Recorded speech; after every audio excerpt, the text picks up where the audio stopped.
शोहरत की चमक अक्सर घर के बंद दरवाजों के पीछे के उस अंधेरे को छुपा लेती है जो किसी भी इंसान को अंदर से खोखला कर देता है। देसी क्वीन सपना चौधरी की जिंदगी आज एक ऐसे खौफनाक मोड़ पर आ खड़ी हुई है जहां स्टेज की तालियों की जगह कोर्ट की तारीखों, वकीलों की दलीलों और घरेलू हिंसा के गंभीर आरोपों ने ले ली है। जरा सोचिए, उस लड़की ने मातम के सन्नाटे में चुपके से एक ऐसी शादी रचाई जिसे उसने एक सीक्रेट लॉकर की तरह बंद रखा। उस गुपचुप शादी का राज तब खुला जब एक मासूम बच्चे की पहली किलकारियों ने उसकी परफेक्ट लाइफ के मुखौटे को तार तार कर दिया।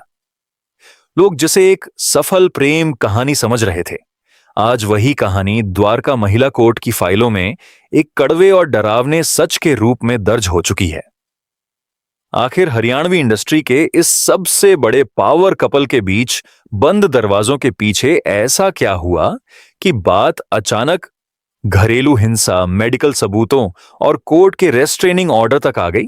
इस डरावने सच को समझने के लिए हमें आज की इस ब्रेकिंग न्यूज से निकलकर उस खौफनाक अतीत के पन्ने पलटने होंगे जिसकी भनक उस नाचती गाती भीड़ को कभी नहीं लगी। हमें दिल्ली के नजफगढ़ के उस घर का दरवाजा खोलना होगा जहां यही लड़की कभी नफरत से हारकर चूहे मारने वाली दवा खाकर अपनी आखिरी सांसें गिन रही थी। हम बिल्कुल सीधी, नंगी और डरावनी सच्चाई बयां करेंगे। तैयार हो जाइए, क्योंकि आज देसी क्वीन की वो असली डायरी खुलने वाली है जिसके पन्ने आंसुओं, जहर और आज के ताजा मुकदमों से भीगे हैं। इस दर्दनाक कहानी की शुरुआत 25 सितंबर 1990 को होती है। मूल रूप से उत्तर प्रदेश के अलीगढ़ से ताल्लुक रखने वाले और बाद में महिपालपुर और रोहतक में बसे एक आम मध्यम वर्गीय जाट परिवार में एक बच्ची ने जन्म लिया। माता पिता ने बड़े अरमानों से उसका नाम रखा, सुष्मिता। जी हां, जिसे आज दुनिया सपना चौधरी कहती है, उसका असली नाम सुष्मिता था। बुआ उसे प्यार से सपना बुलाती थीं। उस छोटी सी सुष्मिता को नाचने गाने का कोई शौक नहीं था। वो कोई स्टार नहीं बनना चाहती थी। वो तो बस अपनी पढ़ाई पूरी करके पुलिस इंस्पेक्टर बनना चाहती थी ताकि समाज में सीना तान कर चल सके। लेकिन साल 2008 में किस्मत ने एक ऐसा क्रूर मजाक किया जिसने उस बच्ची का बचपन हमेशा के लिए कुचल दिया। जब सपना किशोरी थीं, उनके पिता भूपेंद्र अत्री का अचानक दिल का दौरा पड़ने से निधन हो गया। जिस घर के सिर से पिता का साया उठ जाए, उस घर की हालत क्या होती है, यह सिर्फ वही समझ सकता है जिसने इस दर्द को जिया हो। घर में कमाने वाला कोई नहीं था। पिता के इलाज का कर्ज इतना बढ़ चुका था और परिवार पालने की मजबूरी इतनी बड़ी हो गई थी कि रहने का घर तक गिरवी रखना पड़ गया। जरा महसूस कीजिए बच्ची की बेबसी को। इसी भयानक गरीबी और भूख के बीच महज 8वीं 9वीं क्लास में उस लड़की को अपना स्कूल बैग हमेशा के लिए बंद करना पड़ा। पुलिस इंस्पेक्टर बनने का वो मासूम सपना उसी दिन उस घर की चौखट पर दम तोड़ गया। अपने परिवार का पेट पालने के लिए, अपने छोटे भाई बहनों को भूखा न सोने देने के लिए, सपना ने हरियाणा की लोकल ऑर्केस्ट्रा पार्टियों में डांस करना शुरू किया। उनकी पहली कमाई महज 3100 रुपये थी। रात रात भर जागकर डांस करना, शराब के नशे में धुत अनियंत्रित भीड़ के बीच खुद को महफूज रखना और लोगों की हवस भरी नजरों और अश्लील फप्तियों को रोज घूंट की तरह पी जाना। हर रात वो स्टेज पर मुस्कुराती थी और हर सुबह घर लौटकर अपनी किस्मत पर रोती थी। यह उस 8वीं पास अनाथ लड़की की रोज की जिंदगी बन गई थी। कई सालों तक उस अंधेरी और घुटन भरी भट्टी में जलने के बाद साल 2015 में आया गाना सॉलिड बॉडी। इस एक गाने ने इंटरनेट पर जो आग लगाई, उसने एक अनजान डांसर को रातों रात सुपरस्टार बना दिया। सपना का अंदाज बाकियों से अलग था। वे भीड़ जुटाने के लिए जिस्म का नहीं, अपनी रूह का सहारा लेती थी। ठेठ हरियाणवी सलवार सूट, गले में दुपट्टा और बिजली जैसी ऊर्जा, उनकी इसी सादगी ने हरियाणवी डांस को महफिलों से निकालकर परिवारों के ड्राइंग रूम तक पहुंचा दिया। सपना का नाम ही एक साम्राज्य बन चुका था। उनके ब्लॉकबस्टर गानों की लिस्ट इतनी लंबी है कि हर शादी, पार्टी और डीजे आज भी उनके बिना अधूरा है। सबसे पहले तेरी आंखें का यो काजल, 150 करोड़ प्लस व्यूज। जो उनके करियर का सबसे बड़ा ग्लोबल एंथम बना। फिर गजबन पानी ले चाली, 100 करोड़ देश प्लस व्यूज का टहलका हो या रेणुका पंवार के साथ आया चटक मटक, जिसने बच्चों से लेकर बुजुर्गों तक को अपना दीवाना बना लिया। यही नहीं, उनके स्टेज शोज के वीडियो आज भी इंटरनेट पर करोड़ों बार देखे जाते हैं। लाड पिया के, इंग्लिश मीडियम, तू चीज लाजवाब, थड़ा भरतार, बदली बदली लागे, चेतक और घूंघट की ओट में, ये वो गाने हैं जिन्होंने सपना को घर घर में पहचान दिलाई। बिग बॉस के बाद सपना ने बॉलीवुड में भी अपने कदम जमा लिए। फिल्म वीरे की वेडिंग्स का डेब्यू सॉन्ग हटे जा ताऊ हो, फिल्म नानू की जानू में अभय देओल के साथ तेरे ठुमके सबनवा, लव बाइट या उनका हालिया हिट पानी चल के, सपना ने हर जगह अपना लोहा मनवाया। जो लड़की कल तक 3100 रुपये की मोहताज थी, आज वो खुद एक इंडस्ट्री बन चुकी थी। अब वो किसी के स्टेज पर नाचने वाली कलाकार नहीं, बल्कि अपने ड्रीम्स एंटरटेनमेंट प्रोडक्शन हाउस की मालकिन थी। एक शो के लिए 25 से 50 लाख रुपए की फीस, यह सिर्फ उनकी कामयाबी का आंकड़ा नहीं था, बल्कि उस अपमान का जवाब था जो उन्होंने अपने संघर्ष के दिनों में सहे थे। सपना चौधरी अब सिर्फ एक नाम नहीं रही थीं, वो लाखों लड़कियों के लिए आजादी और सफलता का सबसे बड़ा ब्रांड बन चुकी थीं। लेकिन दोस्तों, इस ग्लैमरस दुनिया का एक बहुत कड़वा और खौफनाक सच है। जब आप बहुत तेजी से आसमान की तरफ उड़ते हैं, तो जमीन पर खड़े बहुत से लोग आपके पंख काटने के लिए तैयार बैठे होते हैं। सपना की जिंदगी का सबसे डरावना और साइकोलॉजिकल तौर पर तोड़ देने वाला दौर आया 17 फरवरी 2016 को। गुड़गांव के चक्करपुर में एक कार्यक्रम के दौरान सपना ने एक 40 साल पुरानी रागिनी गाई, बिगड़ गया। सपना के लिए यह महज एक लोकगीत था, लेकिन बहुजन समाज के एक नेता ने शिकायत की कि इस रागिनी से दलित समुदाय की भावनाएं आहत हुई हैं। देखते ही देखते गुड़गांव के सेक्टर 29 थाने में सपना के खिलाफ SC/ST एक्ट के तहत FIR दर्ज कर दी गई। इसके बाद इंटरनेट पर सपना के खिलाफ जो नफरत का खेल शुरू हुआ, वो साइबर बुलिंग का सबसे खौफनाक रूप था।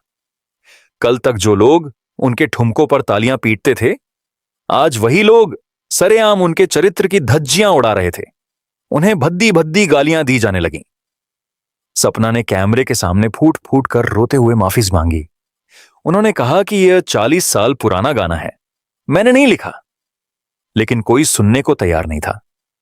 पूरा समाज उनके खिलाफ खड़ा हो गया था। हर तरफ से आ रही इस नफरत, जिल्लत और मानसिक प्रताड़ना ने सपना के दिमाग पर इतना गहरा असर डाला कि उनका आत्मसम्मान पूरी तरह टूट गया।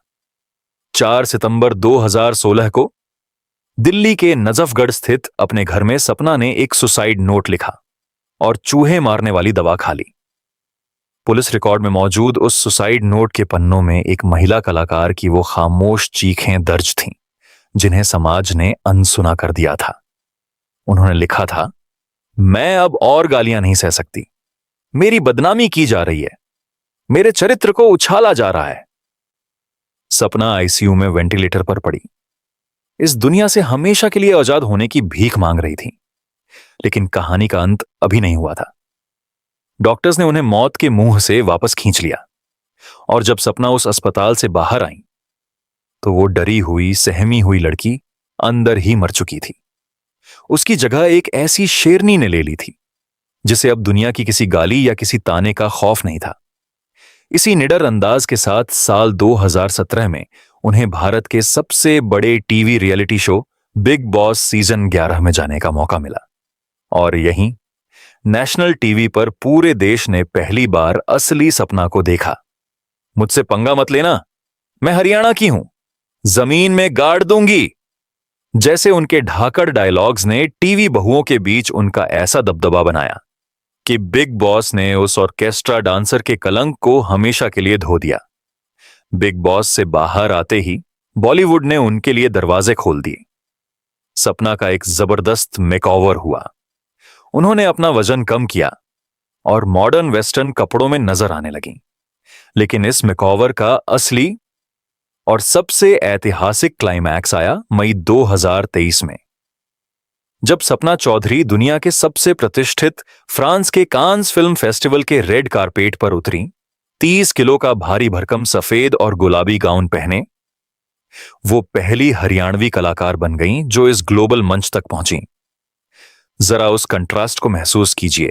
जिस महिला को भारत का एक वर्ग अश्लील डांसर कहकर बुलाता था, आज उसी महिला को इंटरनेशनल मीडिया एक ग्लोबल फैशन आइकॉन के रूप में अपने कैमरों में कैद कर रही थी। विदेशी जमीन पर हाथ जोड़कर नमस्ते करते हुए हरियाणा के छोटे से टेंट से लेकर फ्रांस के रेड कारपेट तक का यह सफर उन तमाम आलोचकों के मुंह पर एक ऐसा करारा तमाचा था जिसकी गूंज आज भी सुनाई देती है।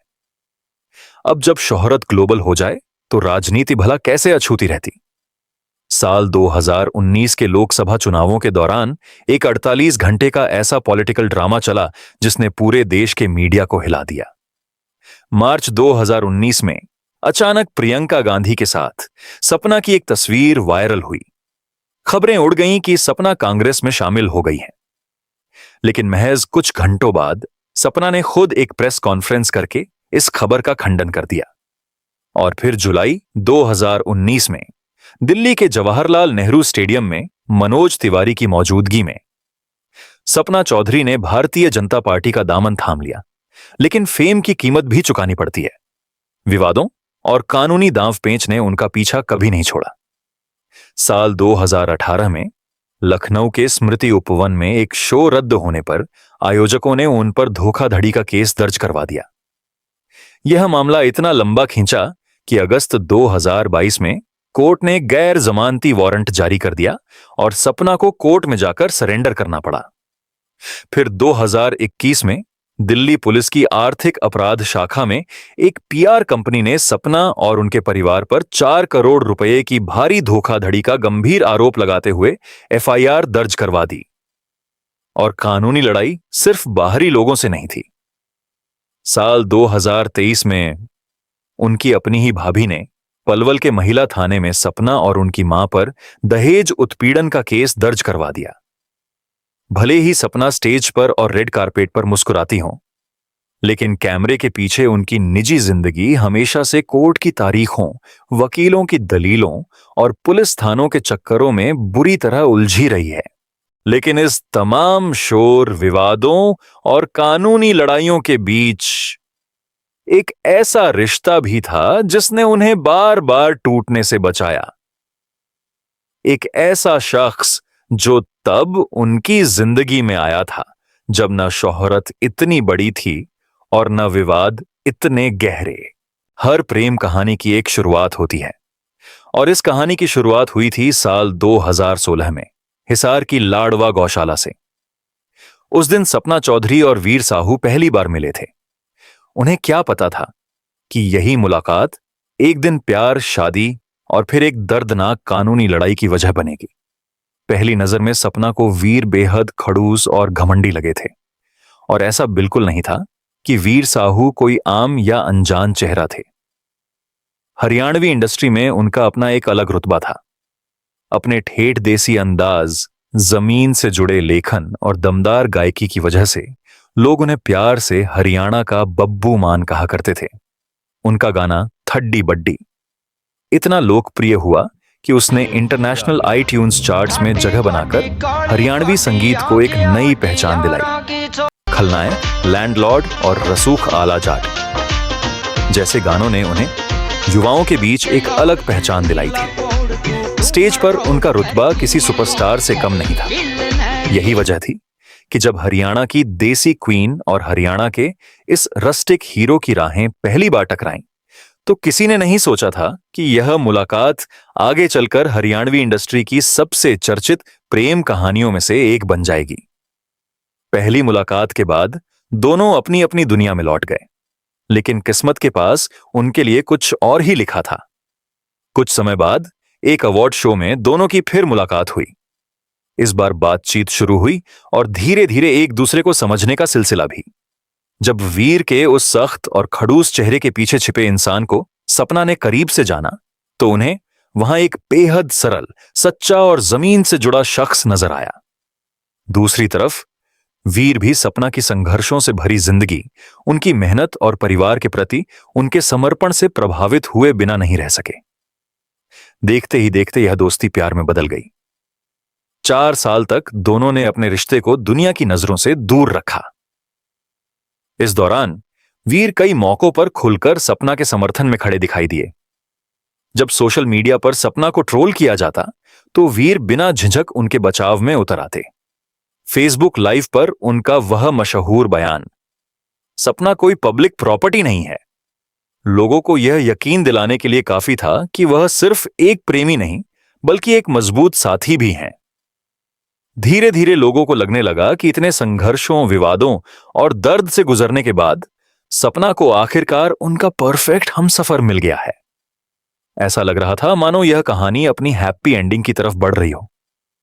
लेकिन जिंदगी की सबसे बड़ी विडंबना यही होती है कि जो रिश्ते बाहर से सबसे मजबूत दिखाई देते हैं, कई बार उनके भीतर सबसे गहरी दरारें छिपी होती हैं। और सपना वीर की कहानी भी जल्द ही एक ऐसे मोड़ पर पहुंचने वाली थी जिसकी कल्पना शायद किसी ने नहीं की थी। लेकिन इस कहानी का अगला अध्याय जनवरी 2020 में खुलता है। घर में किसी अपने के निधन का गहरा शोक था। परिवार मातम में डूबा हुआ था और सभी रस्में, खुशियां ठहर सी गई थीं। इसी दौरान सपना और वीर साहू ने बेहद गुपचुप तरीके से चंडीगढ़ में कोर्ट मैरिज कर ली। उस समय इस शादी की खबर परिवार और करीबी लोगों के अलावा लगभग किसी को नहीं थी। यह शादी एक रस्म नहीं बल्कि एक सीक्रेट लॉकर था। सवाल यह है कि उस मातम के बीच इतनी जल्दी क्या थी? क्या यह वाकई प्यार था या अपनी जिंदगी को एक कानूनी ढाल के पीछे छिपाने की हताश कोशिश? शादी के महज 8 महीने बाद ही दोनों के बीच की दरारें और विचारधाराओं का टकराव खुलकर सामने आने लगा था। अक्टूबर 2020, बेटे पोरस के जन्म की पहली किलकारी ने उस शादी के सीक्रेट लॉकर को हमेशा के लिए तोड़ दिया। जैसे ही खबर फैली, इंटरनेट पर ट्रोल्स की ऐसी सुनामी आई जिसने सपना को उसी कीचड़ में धकेल दिया जिससे वो सालों से बच रही थी। लोग ये नहीं देख रहे थे कि एक महिला मां बनी है, लोग ये देख रहे थे कि कैसे एक स्टार ने उन्हें अंधेरे में रखा था। वो मासूम बच्चा एक आशीर्वाद नहीं बल्कि उस झूठ का प्रतीक बन गया जिसने सपना की इज्जत को दुनिया के सामने एक सर्कस बना दिया। असली जहर घर की 4 दीवारी के अंदर पक रहा था। एक तरफ सपना की दुनिया लगातार शोहरत, स्टेज शो, मीडिया और ग्लैमर से जुड़ी थी, जबकि दूसरी तरफ वीर साहू गांव, फार्म हाउस और अपेक्षाकृत सादगी भरी जिंदगी को ज्यादा पसंद करते थे। धीरे धीरे दोनों की सोच, जीवन शैली और प्राथमिकताओं में अंतर साफ दिखाई देने लगा। जो रिश्ता कभी एक दूसरे की सबसे बड़ी ताकत लगता था, उसी में अब दूरियों की पहली दरारें दिखाई देने लगी थीं। 2024 में दूसरे बेटे शाहबीर के जन्म के बाद भी दूरियां कम नहीं हुईं। शादी के बाद भी सपना अपनी बहन के साथ मोहाली रहती थी, जबकि वीर अपने गांव के फार्म हाउस में। पहली एनिवर्सरी पर भी सपना ने अकेले जश्न मनाने का फैसला किया। यह सिर्फ मतभेद नहीं थे, ये एक दूसरे को नहीं समझ पाने का अंतहीन सिलसिला था। दोस्तों, असल जिंदगी किसी फिल्म की तरह 3 घंटे में खत्म नहीं होती। 10 साल का यह लंबा सफर आज एक बेहद खौफनाक और डार्क मोड़ पर आ खड़ा हुआ है।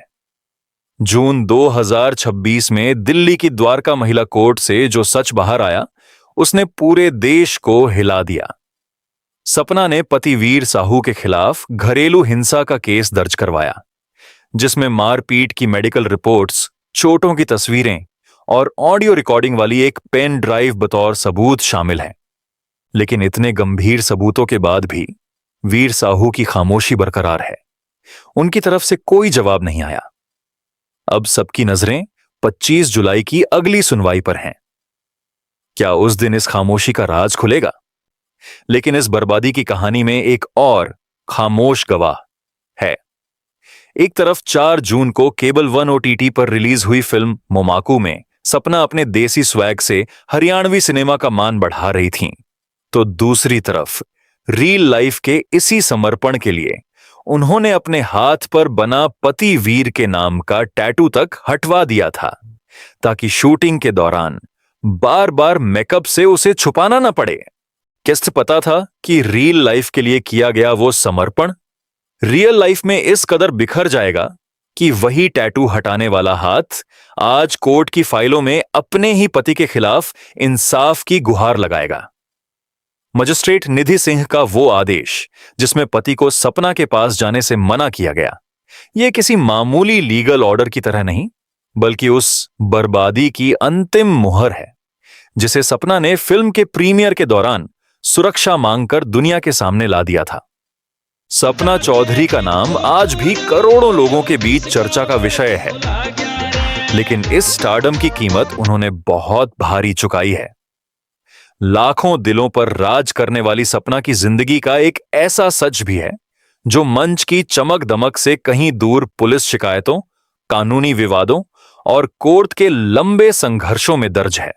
विडंबना देखिए, जिस नजफगढ़ के घर में 2016 में सपना ने नफरत और डिप्रेशन से हारकर जहर खाया था, आज पूरे 10 साल बाद वो फिर से उसी चौखट पर अकेली खड़ी है।